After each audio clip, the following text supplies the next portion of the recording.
is why you should never leave your house unlocked. Part 1. When I was about 12 years old, I lived in Kansas. Both my parents were out and I was home alone with my 2 dogs. I was sitting in my bedroom playing on my computer when I heard the very distinct sound of the front door open and close, like someone had just come in. My dogs got up and ran into the living room, and so I just assumed my parents were home. I shouted for my mum to confirm this and heard no response. I paused my game and walked out into the living room to see, and as I did, I felt the hairs on the back of my neck stand up. I had heard someone come in, clear as day, but no one was there. I wasn't wearing headphones and I'd had the computer volume turned down, so I knew it couldn't have been the game. I tried calling my parents, but neither of them picked up, so for the first time in my life, I called the police.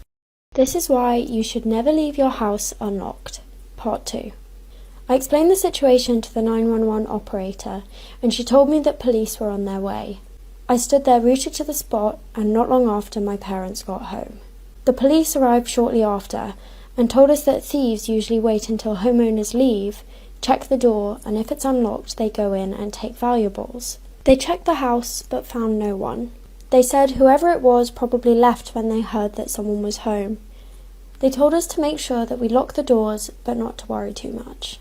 Not long after it happened, I told the story to one of my friends, and he said, "You only heard the door once. That means they were most likely already in the house. You just heard them leave." This is why you should never try using a Ouija board. My friends and I decided to play with a Ouija board after work in our office and spoke to a girl named Quinn. She didn't say much but seemed friendly enough, but when I mentioned my girlfriend, she got super mad and protective of me.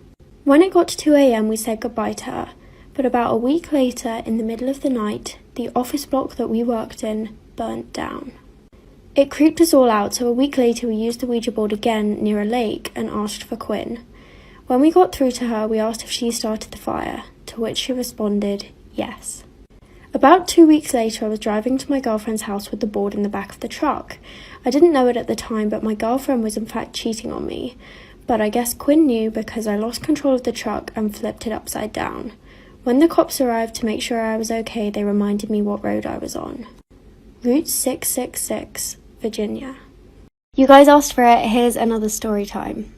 One night, a woman was driving home late at night from dinner with some of her friends. As she was driving, she noticed a pair of headlights in her rearview mirror approaching the car.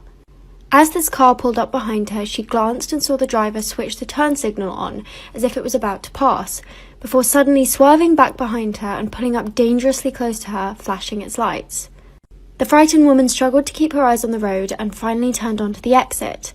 Through every stoplight and turn, the car followed her, still flashing its lights until she pulled into her driveway.